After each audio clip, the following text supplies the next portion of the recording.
कैसे सब लोग? बढ़िया, ग्रेट।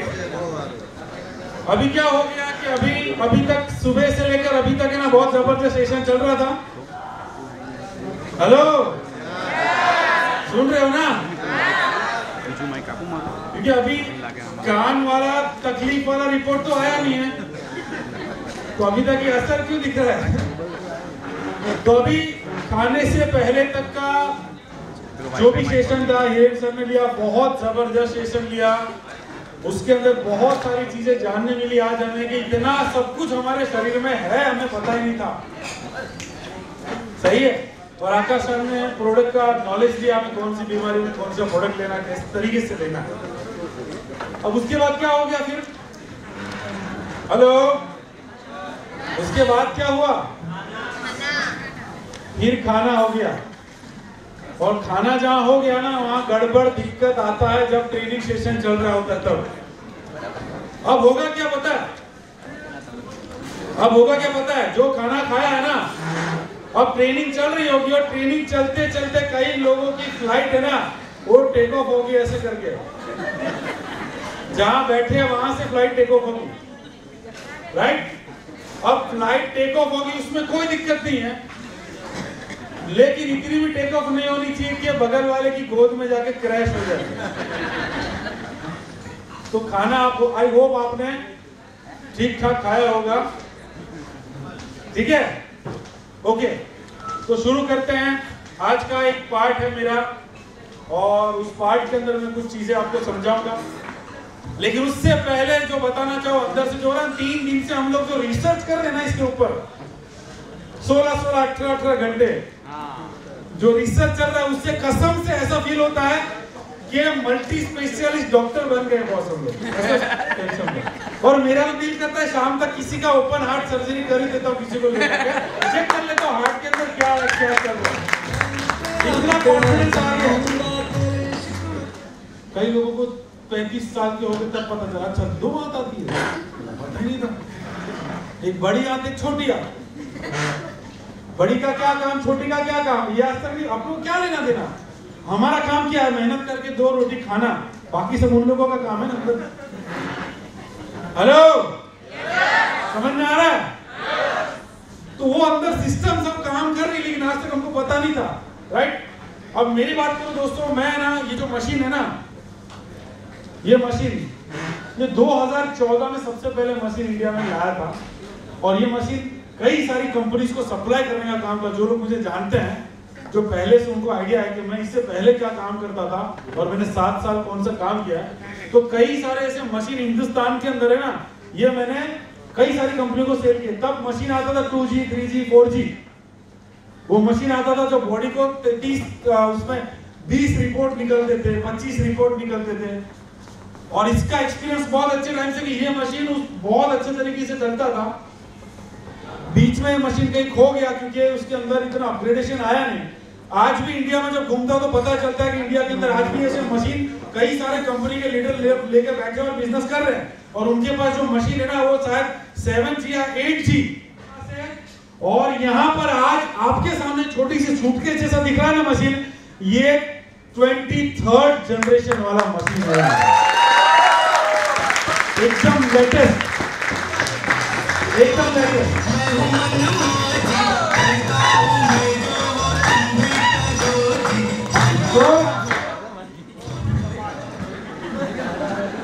तो 2017 तक ना इंडिया में, नेपाल में बहुत सारे ऐसे मशीन वगैरह सप्लाई करते थे, जाते थे। उस वक्त इसकी डिमांड लोग बोलते थे, अरे सर ये मशीन तो क्या कमाल का है। और हमारा भी कोई टेस्ट निकलता था तो हमको लगता था यार कसम से क्या सिस्टम है। और आज देखो सबसे अपग्रेड वर्जन आपको सामने ला कर दिया। एक चीज मुझे समझ में आती, जब आप 1-1.5 साल पहले ना कंपनी ने एक ऐसा मशीन ला कर दिया, उस मशीन से हम लोगों का कैम्प करते हैं, टॉक्सिन निकालते हैं, उससे भी कई सारा बिजनेस करते हैं और कई सारे लोगों को हम इसमें लेकर आते हैं। दूसरी कंपनी और इसमें फर्क क्या नजर आता है मुझे ध्यान से समझना। दूसरी कंपनी क्या करती है? प्रोडक्ट सेल करती है लीडर को, या लीडर को समझा दिया 15,000, 20,000, 50,000 का प्रोडक्ट खरीद लो, मतलब हो गया डंपिंग। और डंपिंग भी करवाने के बाद भी उनको वो प्रोडक्ट सेल करने का कोई सॉल्यूशन नहीं मिलता है। यहाँ पर डंपिंग नहीं कराया जाता, यहाँ पर एक रास्ता दिखाया जाता है और वो प्रोडक्ट जो भी हमारे पास एक फ्रेंचाइजी के पास जो प्रोडक्ट है वो प्रोडक्ट का मूवमेंट कैसे होगा, इसलिए एक मशीन ला कर दिया 14 पद अभियान मशीन, राइट। और वो सक्सेसफुल चल रहा है, लोग उसका बेनिफिट उठा रहे हैं, टॉक्सिन निकल रहा है, वो मशीन चल ही रहा है, उससे बेनिफिट हुआ है। और साथ में एक और चीज आज आपके सामने आ गई जो एकदम एडवांस वर्जन है, 23rd जनरेशन वाली चीज आ गई जिसके अंदर 41 टेस्ट निकल रहे हैं। अब ये दोनों का कॉम्बिनेशन अगर हो गया, हेलो, ये दोनों का अगर कॉम्बिनेशन हो गया तो क्या लगता है बिजनेस चलेगा या दौड़ेगा? दौड़ेगा बिजनेस। लेकिन किसका बिजनेस दौड़ेगा? जो इसको अच्छे तरीके से सीखेगा, कैसे रिपोर्ट निकालना है, क्या काउंसलिंग करना है। तब हम देखो, हमको भी जब हिरेन सर ने बोला ना कि सर ये कुछ वीडियोस देखना और अपने को सीखना है और कुछ रिसर्च करना है, तब 2 दिन ऐसा होता था कि क्या करूं, मतलब क्या बहाना करूं, क्या बोलूं, इतना तो समझ भी नहीं आएगा, क्योंकि कभी साइंस के साथ लेना देना ही नहीं था, विज्ञान के साथ। समझ में आ रहा है? कभी लेना देना नहीं था, तो डर लगने लगा कि कैसे सीखेंगे। लेकिन जब रात भर 3 4 लोगों ने बैठ कर सीख किया, तो आज है ना ऐसा है कि एटलीस्ट कोई डॉक्टर आएगा तो उसके साथ 15-20 मिनट तक अपन टक्कर दे सकते हैं। और टक्कर डॉक्टर को देने का नहीं है, सवाल ये है कि नॉलेज गेन हुआ। समझो, हम जिस जगह पर है वहां पर कितने डीपली तरीके से सोचा जाता है कि आपको कितना एक्सपर्ट बनाया जाए, कि अपना टीमेक्स का बंदा जब बाहर कहीं पर जाता है, कोई एजुकेटेड पर्सन मिल जाता है उससे ज्यादा पढ़ा लिखा भी, लेकिन उसके पास उतना नॉलेज नहीं होना चाहिए जितना अपना टीमेक्स का बंदा, भले उससे कम पढ़ा है, उसके पास नॉलेज होना चाहिए। क्लियर हो रहा है? अभी किसी और कंपनी का लीडर मिल गया और वो बोलेगा मैं तुझसे 5 साल पुराना नेटवर्कर हूं, मेरे को सिस्टम सब पता है, राइट। और उसको आप बोल देते हो कोई भी एक चीज जो रिपोर्ट में है वो आप उसको बोल देते हो। अगर एक चीज में डीपली नॉलेज, अगर इस चीज को अगर बता दिया ना तो सामने वाला बोलेगा अरे बाप रे इसके पास खतरनाक नॉलेज है। मतलब अगर ये 2 साल पुराना लीडर है, इसमें इतना खतरनाक नॉलेज है, तो ये कंपनी कैसी होगी जो इसको इतना तैयार करके दिया है। क्लियर हो रहा है? तो इसका नॉलेज लेने में है ना जरा भी कंजूसी मत करना, क्योंकि यहाँ पर जितने लोग बैठे हैं ना, ये सारे लोग मुझसे तो कई गुना ज्यादा पढ़े लिखे बैठे हैं। समझ में आ रहा है? तो इजीली ये चीज हम कर सकते हैं, राइट। क्योंकि ये मशीन है ना आपको रातों रात बाकी लोगों से नॉलेजेबल बना देगा। ये मशीन के वजह से आप रातों रात बाकी जितने भी लोग हैं ना उससे कई गुना ज्यादा नॉलेजेबल बन सकते हो। अब आगे का रिपोर्ट का शुरू करते हैं, जो मुझे कुछ समझाना है, राइट। अभी एक डॉक्टर आपके पास आकर गए, मिस्टर डॉक्टर हिरेन पटेल, जिन्होंने आपको बहुत अच्छे तरीके से समझा, राइट। और अभी गुप्त रोग विशेषज्ञ डॉक्टर समीर सैयद आपके सामने खड़े हैं, और अभी बहुत कुछ यहाँ पर जानने मिल रहा होगा। क्लियर हो रहा है? हेलो, जब हम डॉक्टर है ना, तो फर्स्ट जो टेस्ट यहाँ पर हुआ था, राइट। तो एक वुमन है, एक लड़की, उसका टेस्ट हुआ था। उस टेस्ट के हिसाब से उसके ऊपर से मैं आपको बताने की कोशिश करता हूँ। यस, आपको जो रिपोर्ट मिला है उसमें नहीं होगा, तो आपको लिखना है वो रिपोर्ट बंद कर दोगे। क्लियर है? क्योंकि ये जब रिपोर्ट किया एक मेल का रिपोर्ट है, और कुछ समय बाद वो रोल आएगा उसमें। अभी एक फीमेल का रिपोर्ट मैं आपको दिखाकर उसको समझाने की कोशिश कर रहा हूं। तो ये टेस्ट है गायनोकोलॉजी, राइट, एनालिसिस रिपोर्ट। ये टेस्ट वुमन हेल्थ के लिए होता है। क्लियर हो रहा है? ये टेस्ट है ना वुमन हेल्थ के लिए होता है। फीमेल हार्मोन, ये क्या होता है? वैसे तो बहुत हार्मोन होते हैं, वैसे तो बहुत सारे हार्मोन्स होते हैं, उसमें से फीमेल में मुख्य 4 हार्मोन्स होते हैं। लिख लीजिए, मैं थोड़ा स्लो आपको समझाऊंगा। काफी सारे हार्मोन्स होते हैं, उसमें से फीमेल में मुख्य 4 हार्मोन्स होते हैं, और ये हार्मोन्स निर्धारित करते हैं कि उनकी सेक्सुअल हेल्थ और उनकी पूरी बॉडी की हेल्थ कैसी रहेगी। ये 4 जो हार्मोन होते हैं ये निर्धारित करते हैं कि वुमन की सेक्सुअल हेल्थ और उनकी पूरी बॉडी हेल्थ कैसी रहेगी। जो सबसे पहला है ना वो LH, LH मतलब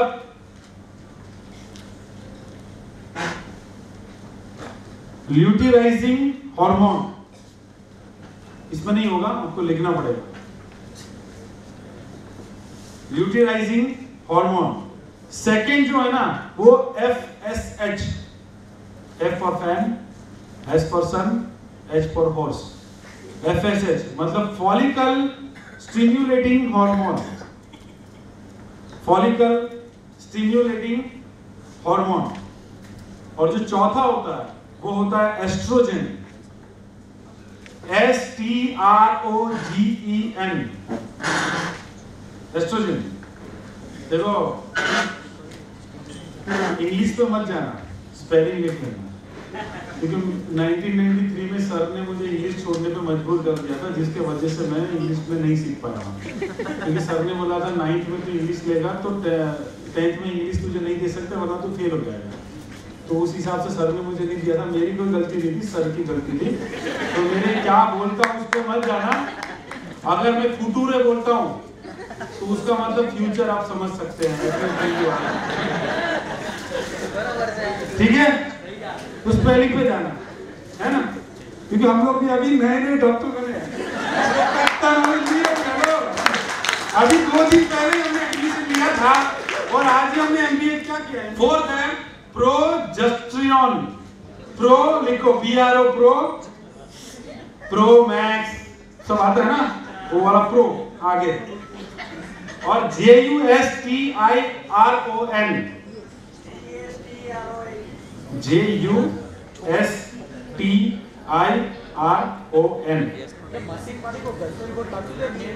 जब रिपोर्ट निकलेगा तब मेल कर देंगे, तब देख लेना। क्लियर है? ओके। अब समझो इस चीज को, जिस भी महिला के अंदर मेंस्ट्रुअल साइकिल शुरू होती है तो सबसे पहले एक्टिवेट होता है ल्यूटिराइजिंग हार्मोन, जो मैंने पहला बताया, LH। जब भी किसी महिला के अंदर मेंस्ट्रुअल साइकिल शुरू होती है तो सबसे पहले एक्टिवेट होता है ल्यूटिराइजिंग हार्मोन, जो होता है वेन में, राइट। और ये एक्टिवेट करेगा, ये किसको एक्टिवेट करता है? ये एक्टिवेट करता है फॉलिकल स्टिम्युलेटिंग हार्मोन को, जो सेकेंड हार्मोन लिखवाया था। मतलब आप वहां पर FSH लिख सकते हो शॉर्ट में। तो ल्यूटिराइजिंग हार्मोन जो होता है वो वेन में होता है और ये एक्टिवेट करता है फॉलिकल स्टिम्युलेटिंग हार्मोन को। और फॉलिकल स्टिम्युलेटिंग हार्मोन एक्टिवेट हो जाएगा तो वो एक्टिवेट करेगा हार्मोन को एस्ट्रोजन के अंदर।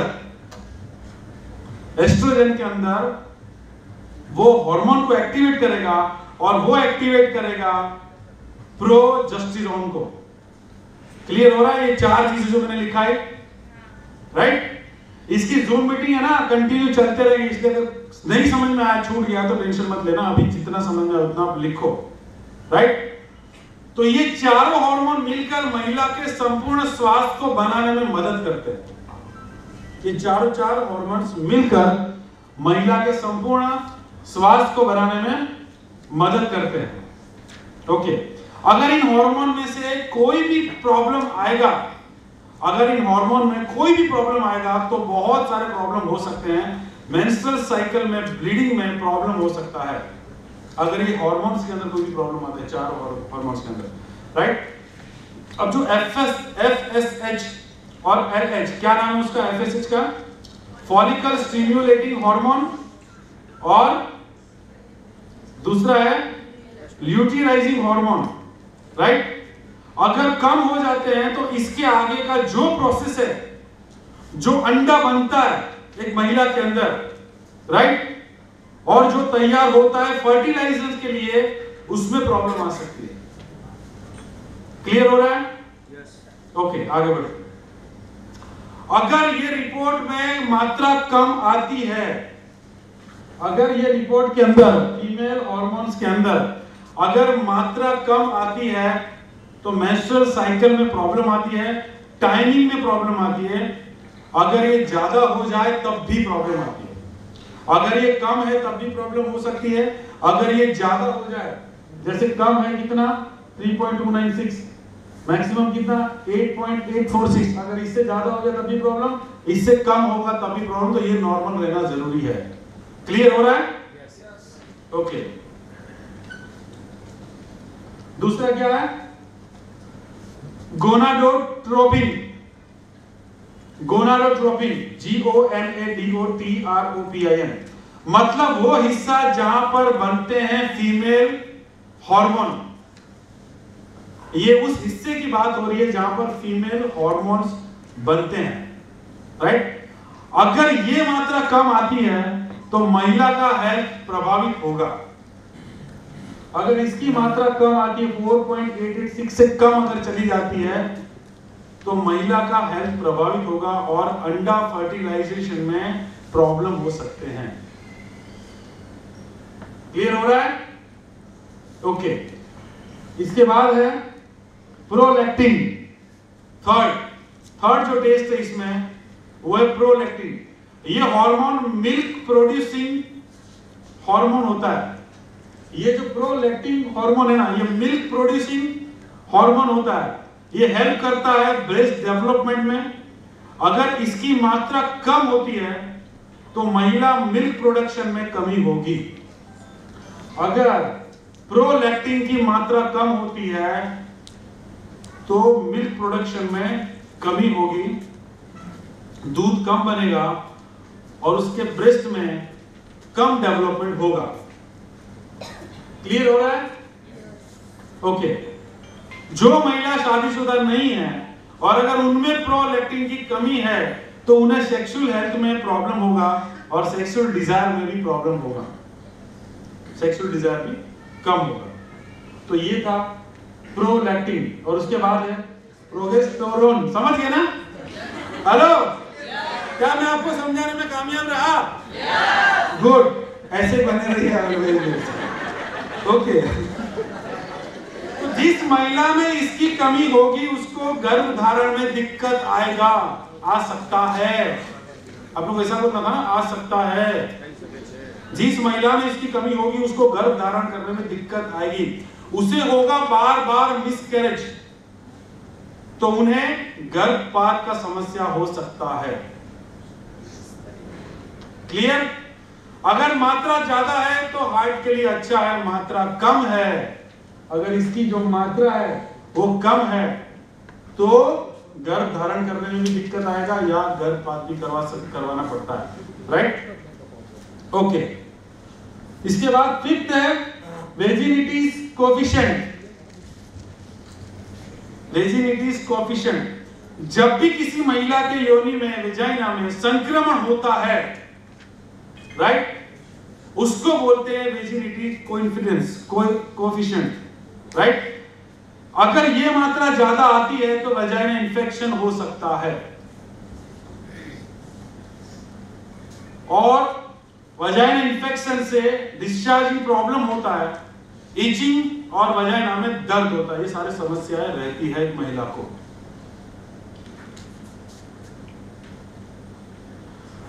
इसकी मात्रा अगर कम आती है, इस रिपोर्ट की मात्रा अगर कम आती है तो ऐसा प्रॉब्लम नहीं होगा, लेकिन इसकी मात्रा अगर ज्यादा आती है तो मैंने जो बताया वो प्रॉब्लम हो सकता है। अगर ज्यादा मात्रा आती है तो ये सारे प्रॉब्लम्स होते हैं। ओके। इसके बाद है सिक्स्थ, छठा जो टेस्ट है वो है पीआईडी कोएफिशिएंट। पीआईडी कोएफिशिएंट मतलब pelvic inflammatory disease. Pelvic inflammatory disease ये काफी महिलाओं में कॉमन डिजीज है। इसमें इंफेक्शन स्टार्ट होता है वजाइना से, वहां से जाता है न्यूट्रस में और उसके बाद ऊपर जाता है और एलोपियन ट्यूब में, उसके बाद जाता है कोवरीज में। नीचे से शुरू होता है ऊपर तक जाता है, राइट? ये इंफेक्शन पैदा होता है बैक्टीरिया से और इससे भी प्रॉब्लम होता है डिस्चार्जिंग में। इसके लिए महिला की हेल्थ खराब होगा और बार बार इचिंग होना और एक वीक हो जाने के बाद भी ब्लीडिंग होते रहना, ये सारी समस्याएं आती है। अगर मात्रा कम है तो इंफेक्शन नहीं होगा ऐसा कुछ भी, और अगर मात्रा ज्यादा है तो ये सारे प्रॉब्लम्स हो सकते हैं। क्लियर? उसके बाद है अपेंडिसाइटिस कोएफिशिएंट। ये सेम जो अभी मैंने लिखवाया, जो पीआईडी कोएफिशिएंट में आपको लिखवाया, सेम टू सेम प्रॉब्लम्स उसमें भी वो लिख सकते हो।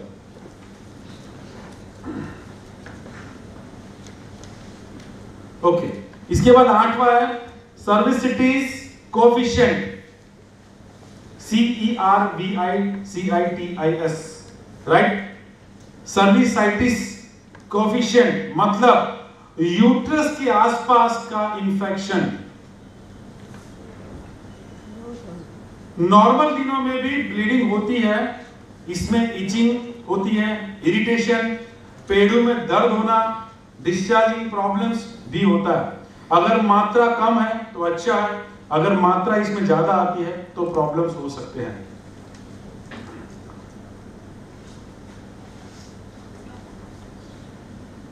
इसके बाद ovarian cyst coefficient, 9th number. ये आज के टाइम पर महिलाओं में बहुत कॉमन प्रॉब्लम पाई जाती है। जब गांठें हो जाती है अंदर तो प्रॉब्लम आएगा, राइट। मेंस्ट्रुअल साइकिल में भी कभी महीने में आ जाता है तो कभी 2 महीने लग जाते हैं। मतलब मेंस्ट्रुअल साइकिल आने में कभी 1 महीना तो कभी 2 महीना लग जाते हैं। ये सारे प्रॉब्लम्स इसमें रहते हैं, और गर्भाशय में भी प्रॉब्लम आता है। अगर मात्रा कम आती है तो अच्छी बात है, अगर मात्रा बढ़ जाती है तो ये सारे प्रॉब्लम्स आते हैं, राइट। अब इन प्रॉब्लम्स के अंदर कौन से प्रोडक्ट देने चाहिए? बेरी जूस, सीवेल tablet, sanitary pad, yes, clear, Saptamrit लो, राइट। तो आपको पता ही है। ओके, चलिए नेक्स्ट चलते हैं आगे। मेंस्ट्रुअल साइकिल, अभी ध्यान से समझना है। कई महिलाओं को ये प्रॉब्लम आज बहुत ज्यादा है। आज के लाइफस्टाइल में महिलाओं को ये प्रॉब्लम बहुत ज्यादा है, और इसका फर्स्ट जो टेस्ट है ना, पहला, वो है beta hormone, BETA, beta hormone, right. मतलब पीरियड के दौरान ब्लड को कंट्रोल करने का काम करता है ये बीटा हार्मोन। पीरियड के दौरान ब्लड को कंट्रोल करने का काम करता है।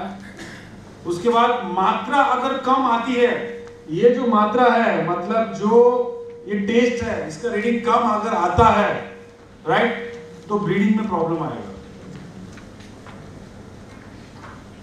या तो ओवर ब्लीडिंग होगा या तो नहीं के बराबर, अगर इसकी मात्रा कम आती है। और इसका मात्रा अगर नॉर्मल रहेगी तो ये नॉर्मल ब्लीडिंग रहेगा। ओके, तो दूसरा इसमें टेस्ट है वो है रिफ्लेक्ट प्रोटीन। रिफ्लेक्ट प्रोटीन,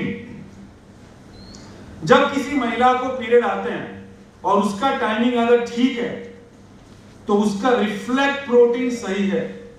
अगर टाइमिंग ठीक है तो उसका रिफ्लेक्ट प्रोटीन बिल्कुल सही है। और पीरियड्स के timing problem up and down रहता है तो उसे रिफ्लेक्ट प्रोटीन में कमी होगा।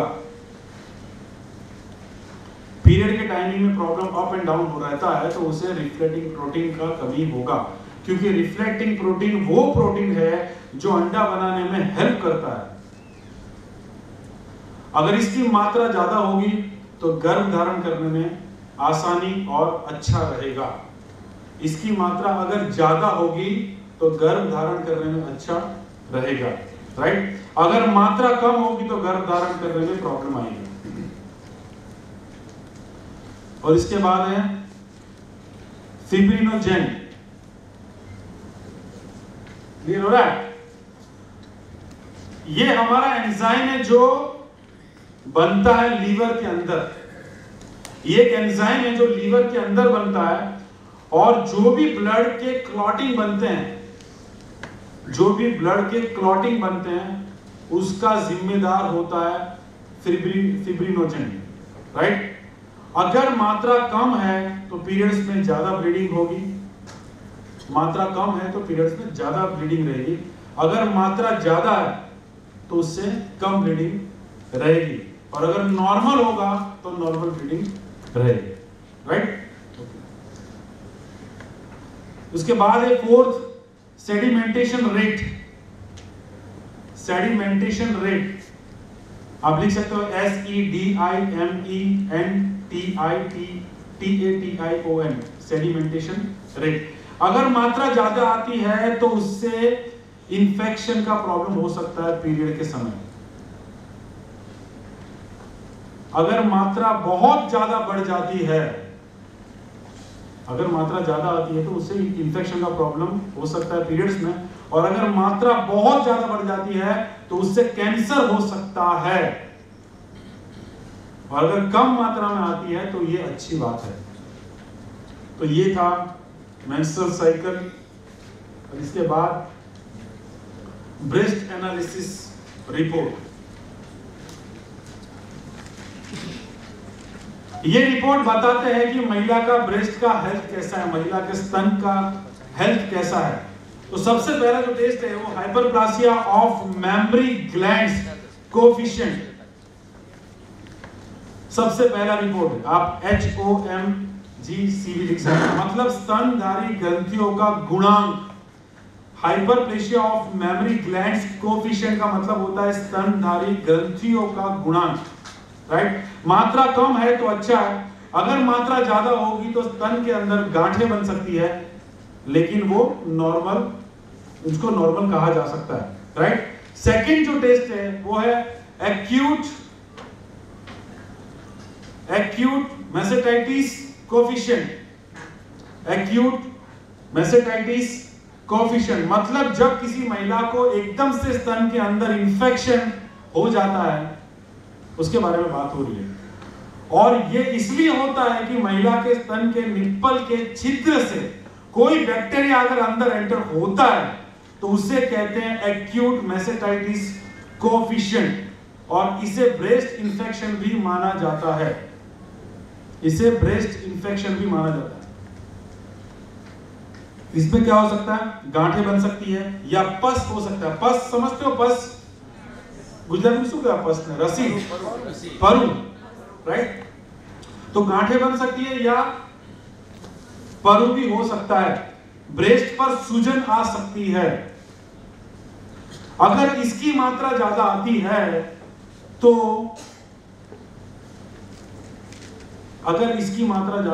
ये सारे जो प्रॉब्लम्स मैंने बताए, ये सारे प्रॉब्लम्स हो सकते हैं ब्रेस्ट में। और अगर मात्रा कम आती है तो ये बहुत अच्छा है, राइट। थर्ड है क्लॉनिक मेसेटाइटिस कोएफिशिएंट, राइट। थर्ड मतलब ऐसा इंफेक्शन जो लंबे समय तक रहता है। जब किसी महिला को मेसेटाइटिस इंफेक्शन हो और ध्यान ना दे तो इससे हो जाएगा क्लॉनिक मेसेटाइटिस कोएफिशिएंट। मतलब ऑलरेडी उसको मेसेटाइटिस कोएफिशिएंट हुआ है लेकिन ध्यान नहीं दिया जाता तो वो बन जाएगा क्लॉनिक मेसेटाइटिस कोएफिशिएंट। आमतौर पर ये 35 से 45 साल की महिलाओं को होता है। 35 વર્ષથી 45 વર્ષની જે મહિલા હોય છે એમને આ વસ્તુ થાય છે, રાઈટ। और ऊपर बताए गए वो सारे प्रॉब्लम ज्यादा से ज्यादा मात्रा में होते हैं जो मैंने आपको बताया, वो सारे के सारे प्रॉब्लम ज्यादा से ज्यादा मात्रा में होंगे। और अगर मात्रा कम आती है तो अच्छा है, तो बढ़िया है। और अगर मात्रा ज्यादा आती है तो सारे प्रॉब्लम्स आपको उनको हो सकते हैं, राइट। उसके बाद फोर्थ है एंडोक्राइन डिस्क्रेसिया कोएफिशिएंट। अगर इसकी बात करें तो अगर मात्रा इसकी ज्यादा आती है तो ये बहुत सीरियस मैटर है, इसको ध्यान से समझना। फोर्थ को एंडोक्राइन डिस्क्रेसिया कोएफिशिएंट, अगर इसकी मात्रा ज्यादा आती है तो बहुत ही सीरियस मैटर है और ये कैंसर हो सकता है। ज्यादातर केस में जब इसकी मात्रा ज्यादा आती है तो इसको कैंसर घोषित कर दिया जाता है। अगर बहुत ज्यादा मात्रा आती है तो ब्रेस्ट कैंसर बोला जा सकता है। जब ये मात्रा ज्यादा होती है तो उससे ट्यूमर बनता है और उसके बाद कैंसर बनता है।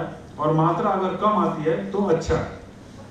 और उसके बाद लास्ट है, राइट, अगर ये प्रॉब्लम है तो एक ऐसी गांठ बनती है, उसको टच अगर किया जाए तो एकदम नर्म और नॉर्मल सा लगता है, मतलब महसूस होगा नहीं कि तन में गांठ हुई है, राइट। और ये आमतौर पर इतनी बड़ी प्रॉब्लम की बात नहीं है, ये नॉर्मली होता है, राइट। तो इसमें हम कौन से प्रोडक्ट देंगे? Berry juice, right? सीवेल टेबलेट, राइट? नॉनी जूस, आपको पता है ना? उसके बाद है, अब बात करते हैं मेल की कुछ प्रॉब्लम्स में, राइट? तो मेल्स की जो प्रॉब्लम है उसकी अगर बात करते हैं तो सबसे पहला उसमें एक टेस्ट है प्रोस्टेट। छेल्ले दी विस्मु पेज, ये भी एक मेल का एक सेक्सुअल पार्ट होता है। प्रोस्टेट, प्रोस्टेट एक पुरुष का सेक्सुअल पार्ट होता है जो बहुत इंपॉर्टेंट रोल प्ले करता है, जो बहुत जरूरी रोल प्ले करता है और हेल्दी सेक्सुअल फंक्शनिंग के लिए बहुत ये जरूरी है। एक मेल का हेल्दी सेक्सुअल फंक्शनिंग के लिए बहुत जरूरी है, राइट? अब समझना इसको ध्यान से, राइट? ये प्रॉब्लम को ध्यान से समझना, क्योंकि ये प्रॉब्लम के पेशेंट आपको बहुत मिलेंगे जब आप ये टेस्ट करवाओगे, क्योंकि प्रॉब्लम बहुत ज्यादा, कई सारे लोगों में प्रॉब्लम है, राइट? तो क्या होता है इसमें कि मेल का जो स्पर्म, देखो प्रोस्टेट क्या करता है, प्रोस्टेट जो होता है ना वो मेल के जो स्पर्म होते हैं ना उसका पालन पोषण करने का काम करता है। मेल के स्पर्म का पालन पोषण करने का काम प्रोस्टेट करता है और उसको हल्का सा लिक्विड बनाता है। मतलब मेल के स्पर्म का पालन पोषण करने का काम करता है प्रोस्टेट और उसको हल्का सा लिक्विड बनाने का काम करता है। आज 50 साल से कम एज वालों में 10% लोगों को प्रोस्टेट का प्रॉब्लम है।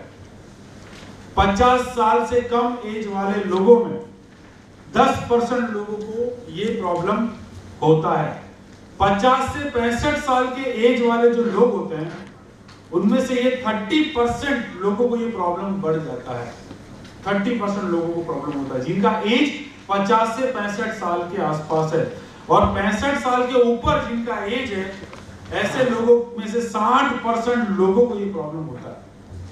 60% लोगों को ये प्रॉब्लम होता है। इसका जो पहला टेस्ट है degree of prostatic hyperplasia, degree of prostatic hyperplasia, जब भी प्रोस्टेट के सेल का ओवरग्रोथ होगा तो सेक्सुअल लाइफ प्रभावित होगी। फिर से एक बार बताता हूं, जब भी प्रोस्टेट के सेल का ओवरग्रोथ होगा तो सेक्सुअल लाइफ प्रभावित हो सकती है। मात्रा अगर कम है तो प्रोस्टेट हेल्थ अच्छी है। अगर यहां मात्रा कम आती है ना तो प्रोस्टेट की हेल्थ अच्छी मानी जाएगी, और मात्रा जितना ज्यादा होगा उतना ज्यादा प्रोस्टेट का प्रॉब्लम माना जाएगा। सेकेंड जो रिपोर्ट है डिग्री ऑफ प्रोस्टेटिक कैल्सिफिकेशन, ये प्रोस्टेट की हेल्थ के बारे में बताता है। प्रोस्टेट की हेल्थ कैसी है उसके बारे में बताने का काम करता है। प्रोस्टेट के अंदर कितना ब्लॉकेज है ये बताने का काम करता है डिग्री ऑफ प्रोस्टेटिक कैल्सिफिकेशन। तो प्रोस्टेट के अंदर ब्लॉकेज कितना है। जब प्रोस्टेट के अंदर जो सेल होते हैं ना उनका साइज अगर बड़ा हो जाता है, प्रोस्टेट के अंदर जो सेल होते हैं उनका साइज अगर बड़ा हो जाता है तो प्रोस्टेट के अंदर जो ट्यूब्स हैं वो नैरो हो जाएगी, क्योंकि वो जो सेल की साइज बड़ी हो गई वो ट्यूब से निकल नहीं पाएगी, राइट? तो नैरो हो जाएगी, तो रास्ता ब्लॉक हो जाएगा और ऐसी सिचुएशन में प्रोस्टेट की साइज बढ़ेगी और पेट में दर्द होगा और बहुत सारी गंभीर बीमारियां हो सकती है। तो इस रिपोर्ट को कहेंगे डिग्री ऑफ प्रोस्टेटिक कैल्सिफिकेशन। और इसके बाद है प्रोस्टेटिक सिंड्रोम। थर्ड है प्रोस्टेटिक सिंड्रोम, मतलब प्रोस्टेट के लक्षण, प्रोस्टेट के लक्षण कैसे हैं उसके ऊपर ये बात हो रही है। अगर मात्रा कम है तो हेल्थ के लिए बहुत अच्छा है, अगर मात्रा ज्यादा होगी तो प्रॉब्लम होगा, प्रोस्टेट रिलेटेड प्रॉब्लम होगा और सेक्सुअल फंक्शन डाउन होगा। मेल का सेक्सुअल फंक्शन डाउन होगा अगर इसमें प्रॉब्लम आती है तो। और इसमें रिफर किया गया एलोवेरा जूस, और आप इसमें डूलोंग टैबलेट और ऑयल ले सकते हैं। इसके बाद है मेल सेक्सुअल फंक्शन, जो बहुत जरूरी, आज बहुत सारी समस्या है इसकी। ये रिपोर्ट बताता है कि मेल का सेक्सुअल हेल्थ कैसा हो सकता है। Male sexual function analysis report, right. सबसे पहला इसके अंदर है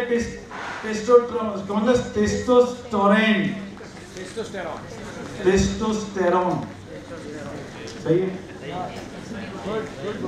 भावनाओं को समझो, शब्दों पे मत जाओ। हेलो, ठीक है। अभी नए नए डॉक्टर बने ना, थोड़ा एक्सपीरियंस तो लेने तो 2-4 सर्जरी कर लेते हैं। तो टेस्टोस्टेरोन जो है वो सबसे इंपॉर्टेंट होता है। इसे मेल हार्मोन भी कहा जाता है, ध्यान से समझना। इसे मेल हार्मोन भी कहा जाता है। ये जिम्मेदार है ऑल मेल कैरेक्टर के लिए। ये जिम्मेदार है ऑल मेल कैरेक्टर, मतलब पुरुष का कैरेक्टर दिखाता है टेस्टोस्टेरोन, राइट। मतलब जो भी पुरुषों के गुण होते हैं, जैसे कि आवाज, तो आवाज से पता चलता है कि इसका टेस्टोस्टेरोन हाई है। और कुछ पुरुष की आवाज से पता चलता है कि तेजी रे। तो अरे बताया गया इसमें, मैं नहीं बोल रहा हूं। कई बार फोन करता हूं किसी को तो सामने लगता है लड़की बोल रही है, मतलब मैडम एक्चुअली ना भाई बोलूं छू। तो टेस्टोस्टेरोन का प्रॉब्लम उसको है थोड़ा सा। क्लियर हो रहा है? हाँ। तो जो भी पुरुषों के गुण होते हैं, जैसे कि आवाज में भारीपन, राइट, आवाज में भारीपन, दाढ़ी मूंछों का आना, कुछ लोगों को नहीं आती तो टेस्टोस्टेरोन का प्रॉब्लम हो सकता है। कुछ लोगों को इतना भरा हुआ होता है कि बढ़ता ही जाता है, बढ़ता ही जाता है, बढ़ता ही जाता है, राइट। मसल्स का स्ट्रॉन्ग होना, मर्दों में सारी चीजें दिखती है ना। तो लड़कियां औरतें तो नजाकत वाली होती है, थोड़ी सी हाथ मोड़ दिया तो रो देती है, चिल्ला देती है, कमजोर होते हैं ना, नजाकत बोलते हैं। मर्दों का मसल्स वगैरह अच्छा होता है ना। तो बात उस चीज के ऊपर हो रही है। तो मसल्स से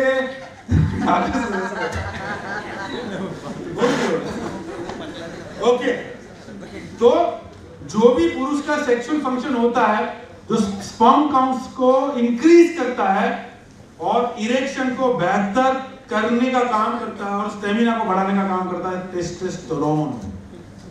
एक मर्द की पहचान कहीं ना कहीं टेस्टोस्टेरोन से होती है, कि उसकी आवाज से, उसकी जैसे मैंने बताया दाढ़ी, मूंछ, मसल्स और ये सारी चीजें, राइट।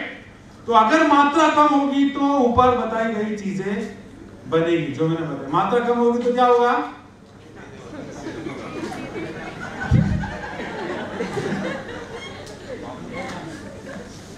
मतलब भाई छे के भाई छे खबर नहीं पड़े। तो भाई क्या सुबह सब सीरियस बैठे ना, हंसाने की कोशिश करते हैं जहां जहां मौका मिलता है तो हंस लो। कई लोग तो हंसते भी नहीं है। और मात्रा ज्यादा होगी तो सेक्सुअल फंक्शनिंग में बेहतर रहेगा, स्पर्म काउंट बढ़ेगा, स्टेमिना बढ़ेगा, फिर इरेक्शन बेहतर होगा और बॉडी को मिलेगा एक शानदार सप्लीमेंट टेस्टोस्टेरोन, राइट। और मात्रा जब ज्यादा बढ़ जाए तो उससे हो सकता है प्रोस्टेट का प्रॉब्लम, और ये रियरली केस में होता है। क्लियर हो रहा है? इसके बाद जो सेकंड रिपोर्ट है वो है गोनाडोट्रोपिन। गोनाडोट्रोपिन, अरे ये लकी जन बीच पर थैंक यू। गोनाडोट्रोपिन, रोनाल्डो नहीं, गोनाडोट्रोपिन। फुटबॉल में तली चलती है हमारे यहाँ। Gonadotropin, right. तो मतलब ओके, मतलब वो एरिया जहां बनते हैं मेल हार्मोन्स। गोनाडोट्रोपिन मतलब वो एरिया जहां बनते हैं मेल हार्मोन्स, मतलब जहां पर बनता है टेस्टोस्टेरोन। टेस्टोस्टेरोन जहां पर बनता है उस एरिया को बोलते हैं गोनाडोट्रोपिन। मात्रा कम होगी तो टेस्टोस्टेरोन आएगा कम और उससे होगी सेक्सुअल लाइफ में problem. Clear?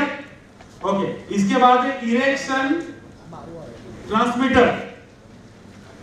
Erection transmitter last. Erection transmitter मतलब मेल का इरेक्शन कैसा हो सकता है, राइट।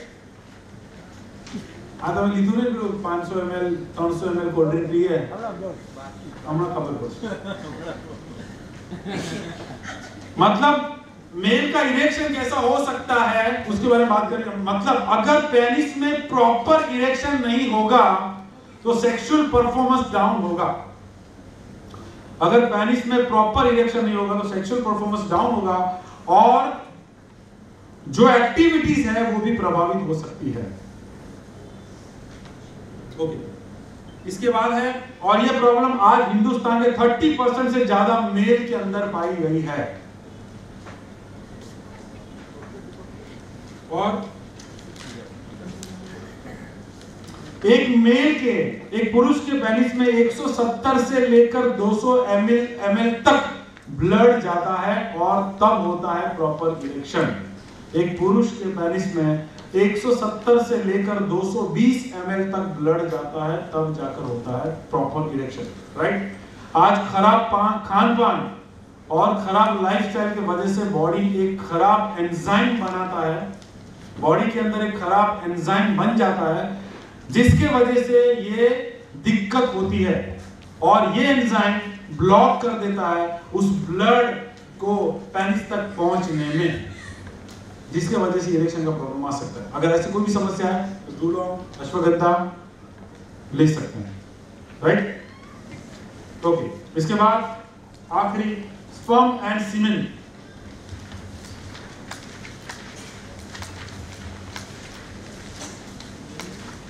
इसको समझना ध्यान से। Sperm and semen male sexual health में बहुत जरूरी होता है।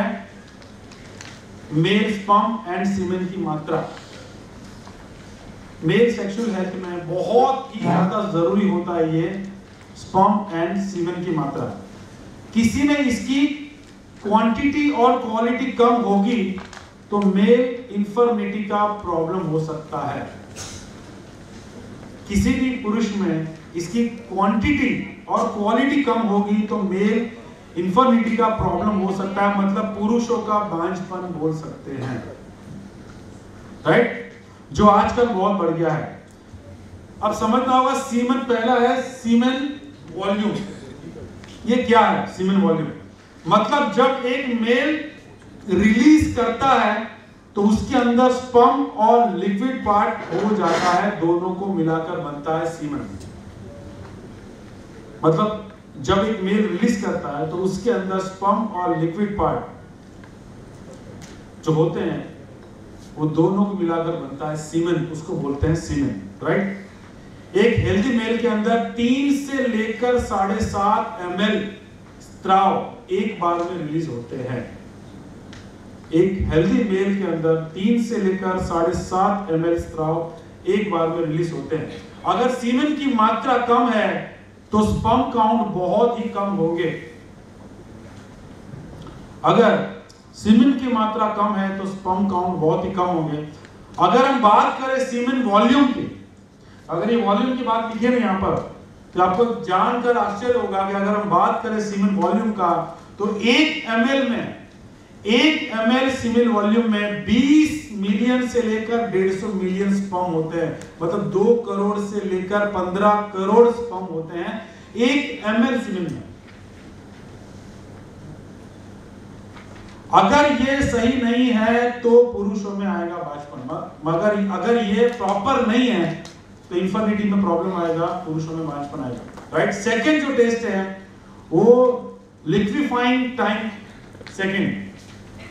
लिक्विफाइंग टाइम, राइट। मतलब जब एक पुरुष स्पर्म को रिलीज करता है तो जो सीमेन निकलता है वो थोड़ा गाढ़ा होता है। जब एक पुरुष स्पर्म को रिलीज करता है और जो सीमेन निकलता है वो थोड़ा गाढ़ा होता है, लेकिन 20 मिनट के बाद वो गाढ़ापन खत्म हो जाता है और स्पर्म बन जाते हैं लिक्विड, और इसे बोलते हैं लिक्विफाइंग टाइम। अगर ये 20 मिनट से पहले होता है तो स्पर्म का हेल्थ खराब होता है। अगर ये 20 मिनट से पहले होता है तो स्पर्म का हेल्थ खराब होता है। अगर मात्रा कम है तो male sexual organs, sperm, penis और में इंफेक्शन हो सकता है। अगर इसकी मात्रा कम है तो male sexual organs, penis, sperm के अंदर इंफेक्शन हो सकता है और जो स्पर्म है वो अंडे तक पहुंचने से पहले खत्म हो जाएंगे। जो एक स्पर्म है एक महिला के अंडे तक पहुंचने से पहले ही खत्म हो जाएंगे। एक महिला के अंदर वो स्पर्म 72 आवर्स तक जिंदा रहते हैं। एक महिला के अंदर वो स्पर्म 72 कलाक तक जिंदा रहते हैं। अगर लिक्विफाइंग टाइम की मात्रा कम हो तो स्पर्म जिंदा नहीं रहेंगे। मगर अगर ये इसकी मात्रा कम है, जैसे यहाँ 10.283 होना चाहिए कम से कम, और ये 8, 9, 7 हो गया, राइट। अगर ये मात्रा कम है तो स्पर्म जिंदा नहीं रहेंगे, वहां तक पहुंच नहीं पाएंगे। अगर मात्रा ज्यादा है तो अच्छी बात है, राइट। थर्ड है नंबर ऑफ स्पर्म। अगर ये कम होगा तो मेल इंफिनिटी में कम होगा। अगर ये कम होगा तो मेल इंफिनिटी कम होगा, तो पुरुष का बांझपन रहेगा। अगर किसी पुरुष में सीमन में 2 करोड़ स्पर्म है तो वो हेल्दी माना जाएगा। इसमें हेल्दी किसको माना जाएगा? जिस पुरुष के सीमन में 2 करोड़ स्पर्म अगर है तो। फोर्थ है sperm motility rate. Sperm motility rate, sperm की मूवमेंट की स्पीड की बात हो रही है यहाँ पर। जो स्पर्म होते हैं उसकी मूवमेंट की स्पीड क्या है? अगर मात्रा कम होगी तो मूवमेंट कम हो जाएगी, तो एक अंडे तक पहुंचने से पहले उसकी क्वालिटी नष्ट हो जाएगी। स्पर्म अंडे तक पहुंचने से पहले उसकी क्वालिटी नष्ट हो जाएगी अगर इसकी मात्रा कम है तो। अगर किसी पुरुष में 25 माइक्रोमीटर पर सेकंड से कम होता है, अगर किसी पुरुष में 25 माइक्रोमीटर पर सेकंड की स्पीड से अगर कम होता है तो स्पर्म का जो स्पीड है ना, तो माना जाता है लो स्पर्म मोटिलिटी, तो उसको लो स्पर्म मोटिलिटी माना जाता है। अगर ये ज्यादा होता है तो स्पर्म अंडे तक जल्दी पहुंच नहीं पाता, तो इसके अंदर भी आप अश्वगंधा डोलों वगैरह आप दे सकते हैं, राइट। तो ये था मेल और फीमेल के अंदर जो प्रॉब्लम्स होते हैं उसके बारे में आपको जानकारी मैंने दी और आपने लिखा होगा। देखो आज क्या होगा, आज फर्स्ट टाइम आप सारी चीज सुन रहे हो। जब हमने फर्स्ट टाइम देखा तो हमारे अंदर बहुत सारे डाउट्स थे कि यार इसको क्या बोलेंगे, इकट्ठा हो जाता था, राइट। इसका उसमें उसका उसमें से इकट्ठा हो जाता, समझ में नहीं, 4-5 बार देखा फिर भी लिख कर एक्सप्लेन करना पड़ रहा है। तो ये आज के लिए, कुछ समय के बाद क्या होगा, आप एक्सपर्ट होंगे इसके अंदर। अगर हमने रेगुलर बेस पर इसकी प्रैक्टिस की तो आज अगर आपको किसी को आधी रात को उठा के आपको बोले, राइट, कि सुपर सपोर्टिव इंसेंटिव નું પોઈન્ટ વેલી કેટલું આવે, તો કેટલી આવે એસએસબી 220। तो एक समय नहीं पता था ना, आज पता है ना, राइट। तो थोड़ी सी चैलेंजेस हो सकती है, बट इस पर अगर मैं यकीन मालूम है, इस पर अगर प्रैक्टिस किया ना प्रॉपरली, इसका रिपोर्ट कैसे निकालना है, कैसे समझाना है, मुझे इतना पता है। ये जो डिब्बा है ना, ये डिब्बा अपने पास होना चाहिए। अपने बैग लेके निकले और कहीं पे भी बैठे, अरे बस में बैठ गए ना, काका लाओ तो हाथ पकड़ो तो खड़े हो।